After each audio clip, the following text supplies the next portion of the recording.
Assalamualaikum warahmatullahi wabarakatuh. Jumpa lagi di Dog Gmail Channel. Oke, teman-teman sekalian, kata pepatah, banyak jalan menuju Roma. Begitu pula banyak jalan untuk menjadi seorang perwira TNI. Nah, pada kesempatan kali ini saya akan membahas tentang 4 jalur atau 4 sumber untuk menjadi seorang perwira TNI, khususnya TNI Angkatan Darat. Walaupun sebenarnya ini juga berlaku untuk Angkatan Laut maupun Angkatan Udara. Baik, kita akan fokus pada perbedaan dari 4 sumber atau jalur perwira tersebut. Mari kita bahas satu persatu. Oke, di sini saya udah bikin slide tentang perbedaan 4 sumber perwira TNI Angkatan Darat. Ya, kita mulai ya. Nah, ini ada 4 sumber perwira TNI Angkatan Darat yang saya maksud di sini adalah yang pertama adalah Akademi Militer atau Akmil, kemudian Secapa Angkatan Darat, kemudian Sepa PKTNI, dan juga PSDP Penerbang. PSDP itu singkatan dari Prajurit Sukarela Dinas Pendek. Oke, kita mulai dari yang pertama itu sumber SDM-nya ya. Kalau Akmil itu dia berasal dari lulusan SMA atau sederajat. Kemudian kalau Secapa AD itu sumbernya dari Bintara TNI Angkatan Darat yang sudah memenuhi syarat untuk menjadi perwira.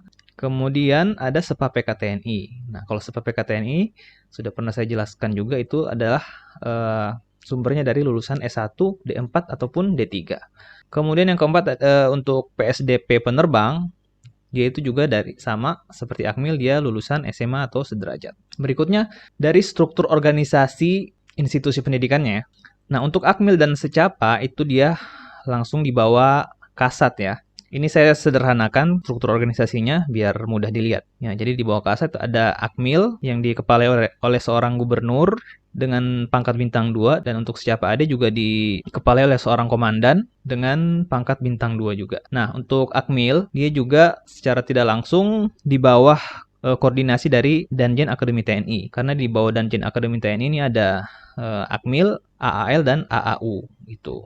Kemudian untuk Sepa PKTNI dan PSDP Penerbang, itu dia institusi pendidikannya dia di bawah Mabes TNI. Dari Panglima TNI di bawahnya itu ada Komandan Kodiklat TNI, ya, itu yang dipimpin oleh Jenderal Bintang 3. Kemudian di bawahnya ada lagi Pusdikma atau Pusat Pendidikan Pertama. Nah, jadi di bawah Pusdikma ini akan ada Sepa PKTNI ya, Sekolah Perwira Prajurit Karir TNI, dan juga Sekolah Perwira PSDP Penerbang TNI. Di sini bisa dilihat ya perbedaan dari struktur organisasi dari institusi pendidikannya. Berikutnya lokasi pendidikan. Nah, untuk Akmil itu mungkin udah pada tahu ya, di Akademi Militer Magelang Jateng. Kemudian untuk Secapa AD itu dia di Bandung. Kemudian Sepa PKTNI itu juga di Akademi Militer. Jadi sekolah perwira prajurit karir itu letaknya ada di dalam kompleks Akmil. Itu walaupun secara organisasi tadi kita lihat berbeda ya. Namun untuk Sepa PKTNI lokasinya itu ada di dalam kompleks Akmil. Nah, sehingga pendidikannya mayoritas pelatih dan guru militernya itu berasal dari Akmil. Kemudian untuk PSDP penerbang, nah dia ada banyak tempat pendidikannya, salah satunya di Akmil juga, kemudian ada di Lanut, Adi Sumarmo, dan juga Ladut Adi Sucipto, dan ada yang lain juga ya. Berikutnya durasi pendidikan. Untuk Akmil itu 4 tahun ya, dan setelah lulus akan dapat gelar Sarjana Terapan Pertahanan. Kemudian kalau untuk Secapa AD itu 7 bulan, Sepa PKTNI juga 7 bulan, sementara untuk PSDP penerbang dia 33 bulan kurang lebih. Kemudian penempatan setelah pendidikan. Kalau untuk Akmil dia jelas di TNI Angkatan Darat, baik di Korps Tempur, bantuan tempur maupun bantuan administrasi, walaupun cuma sebagian ya untuk bantuan administrasi ini. Kemudian kalau Secapa AD itu jelas tetap di TNI Angkatan Darat dengan korps yang sesuai ataupun bisa berubah dari korps pada saat bintara, tergantung kebutuhan organisasi. Kemudian untuk Sepa PKTNI, dia itu keluarannya jelas di 3 matra ya, baik Angkatan Darat, Laut maupun Udara, dan bisa menempati korps tempur, bantuan tempur maupun bantuan administrasi. Nah, sementara untuk PSDP penerbang, ini juga bisa di darat, laut maupun udara, namun dia hanya menempati di korps penerbangan. Karena semua keluarannya ini akan menjadi penerbang. Nah, kemudian pelantikan. Nah, kalau Akmil itu dilantik oleh Presiden RI, kemudian kalau Secapa AD dilantik oleh Kepala Staf Angkatan Darat, kemudian kalau Sepa PKTNI itu dilantik oleh Panglima TNI, sementara untuk PSDP penerbang itu dilantik oleh Kepala Staf Angkatan Udara. Ya, karena sekolah penerbang di TNI itu memang dia ada di bawah Angkatan Udara.